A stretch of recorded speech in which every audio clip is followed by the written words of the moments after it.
or to be conscious of the myriad secret ways in which unconscious factors insinuate themselves into his arrangements and decisions, he is certainly not his own master. These unconscious factors owe their existence to the autonomy of the archetypes. Modern man protects himself against seeing his own split state by a system of compartments. Certain areas of outer life and of his own behavior are kept, as it were, in separate drawers and are never confronted with one another. As an example of this so-called compartment psychology, I remember the case of an alcoholic who had come under the laudable influence of a certain religious movement and, fascinated by its enthusiasm, had forgotten that he needed a drink. He was obviously and miraculously cured by Jesus, and he was correspondingly displayed as a witness to divine grace or to the efficiency of the said religious organization. But after a few weeks of public confessions, the novelty began to pale, and some alcoholic refreshment seemed to be indicated, and so he drank again.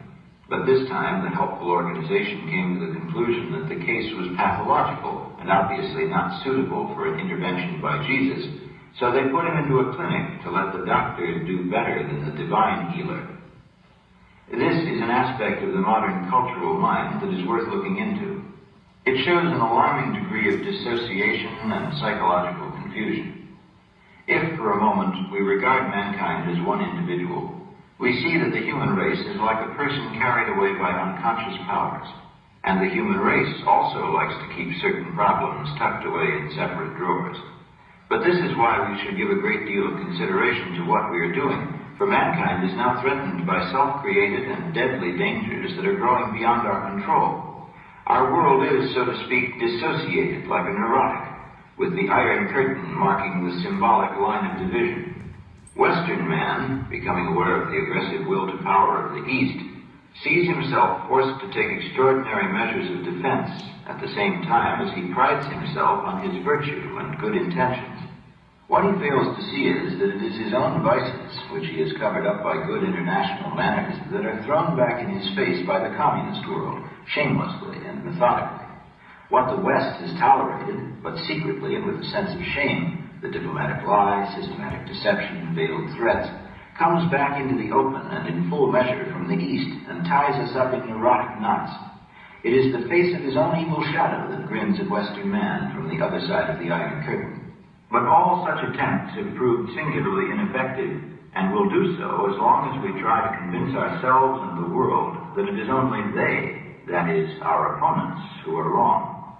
It would be much more to the point for us to make a serious attempt to recognize our own shadow and its nefarious doings. If we could see our shadow, the dark side of our nature, we should be immune to any moral and mental infection and insinuation. As matters now stand, we lay ourselves open to every infection because we are really doing practically the same thing as they. Only we have the additional disadvantage that we neither see nor want to understand what we ourselves are doing under the cover of good manners. The communist world, it may be noted, has one big myth, which we call an illusion, in the vain hope that our superior judgment will make it disappear. It is the time-hallowed archetypal dream of a golden age, or paradise, where everything is provided in abundance for everyone, and a great, just, and wise chief rules over a human kindergarten. This powerful archetype in its infantile form has gripped them, but it will never disappear from the world at the mere sight of our superior point of view. We even support it by our own childishness, for our Western civilization is in the grip of the same mythology. Unconsciously, we cherish the same prejudices, hopes, and expectations. We too believe in the welfare state, in universal peace, in the equality of man, in his eternal human rights, in justice, truth, and, do not say it too loudly, in the kingdom of God on earth.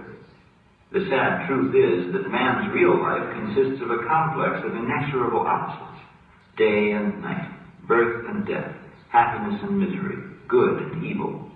We are not even sure that one will prevail against the other, that good will overcome evil or joy defeat pain. Life is a battleground. It always has been and always will be. And if it were not so, existence would come to an end. I stress this point because in our time, there are millions of people who have lost faith in any kind of religion. Such people do not understand their religion any longer. smoothly without religion, the lost